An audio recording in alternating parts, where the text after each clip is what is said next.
bamwita Chris Mahmata Suarez umwataka guturuka mu gihugu cya Brazil. Kugeza ubu amakuru atugeraho nuko yamaze gusesekara mu ikipe ya Rayon Sport nyuma y'amezi make cyane asinye muri iyi ekipe ya Rayon Sport, ariko kubera kubura ibyangombwa byagombaga guturuka mu ikipe yakinagamo muri Brazil naze gukinira ikipe ya Rayon Sport. Kugeza ubu amakuru yagiye hanze nuko uyu mwataka w'ikipe ya Rayon Sport kugeza ubu ngubu yabaye yahawe ibyangombwa n'ikipe yakiniraga mu gihugu cya Brazil.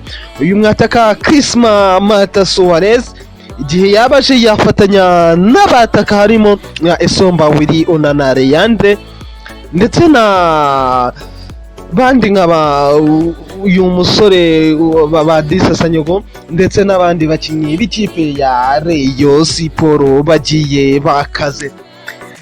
Chris Mahmata Suarez yari yasinye amasezerano mu ikipe ya Rayon Sport, ariko ikipe yakiniraga mu gihugu cya Brazil ndetse na federasiyo ishinzwe football mu gihugu cya Brazil ziza kuba zimwima ibyangombwa byo kuza gukina mu Rwanda. Ariko kugeza ubu ngubu yaje kubagaruka mu ikipe ya Rayon Sport, nubwo bamwe mu bayobozi b'ikipe ya Rayon Sport batamushaka, gusa perezida we nyir'ubwite arashaka uyu mukinnyi ngaze gukina muri iyi ekipe ya Rayon Sport. Dushobora guhita twibaza tuti uyu nguyu niwe gisubizo kizabageza mu gutwara igikombe cya shampiyona, cyangwa se niwe uje kuba akora byose afatanya na Onana amakipe yo mu Rwanda akaba yahagira ibyago byo gutsindwa ibitego byinshi cyane.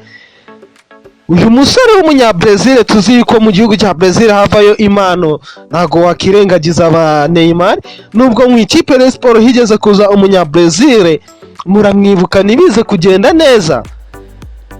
Uyu musore Chris yaba ari we gisubizo ku Rayon, bamaze imyaka 2 batazi ko igikombe gisa, bavuga bati akubita agatoki ku kandi ati uyu mwaka agomba kuba uw'Abareyo twongera tugasorukira igihugu tukaba twajya no hanze y'u Rwanda. Yaba aje asanga abandi bakinnyi bakomeye muri iyi ekipe, nubwo biri kuvugwa yuko uyu musore Leandre